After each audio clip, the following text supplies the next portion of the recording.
Man, it is hot today. Somebody is about to sit in the hot seat. It is hot out here. On the Rickey Smiley Morning Show. All right, y'all, in the hot seat this morning is award-winning journalist, radio show host, political analyst, and New York Times bestseller author. Y'all, please welcome Clay Kane. What up, Clay? Good morning. I'm doing great. It's such an honor to be here. Thank you so much. Hey, happy to have you, man. Congratulations on your new book, The Gift, The Downward Spiral of Black Republicans. Has been on the bestseller list for 4 weeks. Can you give us a snapshot of your book and why it's important for people to read? And again, thank you for coming. Oh, absolutely. Listen, I wrote this book because I've been tired of the Republican Party lying about our history. This book is a reclaiming of our history. You know, black political movements, they began in the Republican Party. So I wanted to analyze, how did black Republicans go from Frederick Douglass to Clarence Thomas? How did they go from Jackie Robinson to Herschel Walker? I wanted to examine how we got there, expose frauds, honor heroes, and hopefully incentivize people to be more engaged in the political system, especially right now in this moment. It's so crucial. Hey, Clay, so Special K, I have a question for you. Now, so even for what we would call traditional black Republicans, right, this whole MAGA takeover of the party seems to be a bridge too far, even for some of them. What's your opinion of the reality of this ideology that we need to understand, that for those of us that want to, for those of them that want to remain on that side of the spectrum? Listen, I say that it's a long time in the making. I mean, the GOP has created an environment, whether it's welfare queen narrative, just anti-black policies. Trump didn't happen in a vacuum. This is the hate the GOP created. And I agree with you. It's now a bridge too far. Colin Powell, of course, is no longer with us. He left the GOP. But we as black folks, we have to fully capitalize and utilize our power. So for the power players who stay in the GOP, black folks who stay in the GOP, it appears right now, it's not about helping black communities. It is about having shameful and materially dangerous impacts on black communities. Tim Scott voting against the Voting Rights Act, gutting the George Floyd Policing Act. Clarence Thomas has waged a war on black communities, and it's important to expose that. So I say we have to be conscious and aware.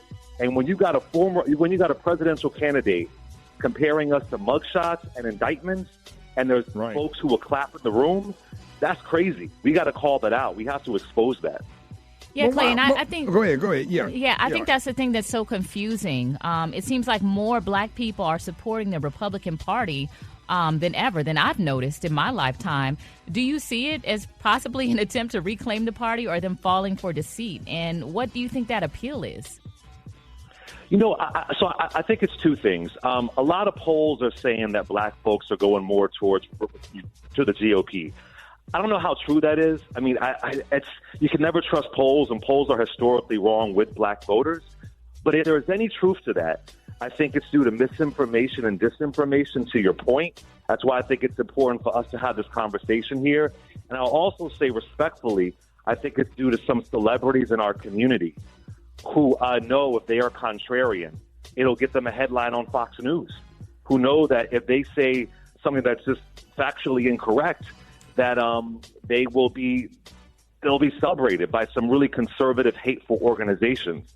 So I believe we're smarter than that. But with this book, I hope that if we know this history, I lay out the dangers of falling for anti-black policies. I'm hoping it'll wake people up. Ida B. Wells once said, the way to right wrongs is to turn the light of truth upon them. And that's what this book is doing. Wow. Hey, I have to ask you this. Do you think that the next 4 years Joe Biden becomes president, do you see Clarence Thomas or any of the United States Supreme Court justice stepping down? No, I don't. And this is, Clarence Thomas is going to stay till the bitter end. And, you think about right now with the Supreme Court agreeing to hear this Trump immunity case.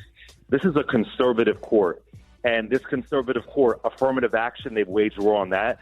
I should add, affirmative action was created by a black Republican named Arthur Fletcher, and the GOP erases him. So Our courts are really the guardrails for our democracy and citizenship. But what I think is really funny, you see right now this attack on Fani Willis, right? When you got Clarence Thomas and his wife, she was texting Trump's chief of staff when they were trying to overturn the election. You have his wife who has been so egregious, who has been so insidious, yet people will condone Clarence Thomas and demean Fani Willis, who did not commit any ethics violations. But you see the hypocrisy there. But they uplift him because he is the anti-civil rights black person. They are seeking out black people to uphold white supremacy in the GOP. I laid out in the book, they are recruiting people who will play this game, even if they know it's a lie, even if they know that it's a fraud. But this is their hope and their passion to overturn civil rights. Okay, and Clay, we don't have much time left, but there's also a strong narrative going throughout the community that Biden has given us nothing for our votes. This is a common theme that I'm hearing now. How would you address that?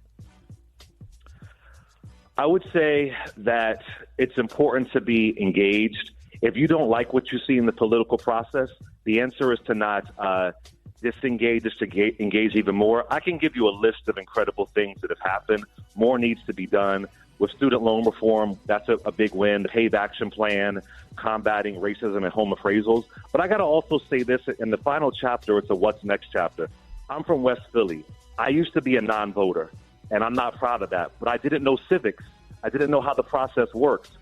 So my hope is that we have to really understand, if you don't do politics, politics will do you.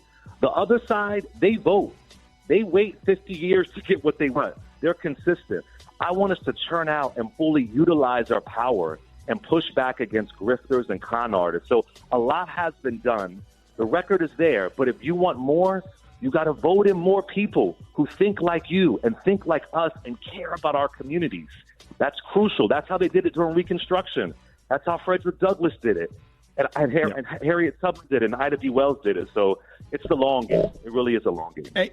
Hey, Clay, thank you so much for joining us this morning. How can people follow you and get a copy of your new book, The Gift, The Downward Spiral of Black Republicans? How can we get that? Anywhere books are sold, Amazon, Barnes & Noble, bookstores. I've heard some bookstores aren't putting it on the shelves. It's another story. But thankfully, I'm still rocking it. I'm all over social media, ClayCane. And thank y'all so much. I really, really appreciate the love. No, man. Thank you, man. Hey, and make sure you stop by anytime. Y'all give it up a share of love right now for Clay Cane. More of the Smiley Morning Show coming up.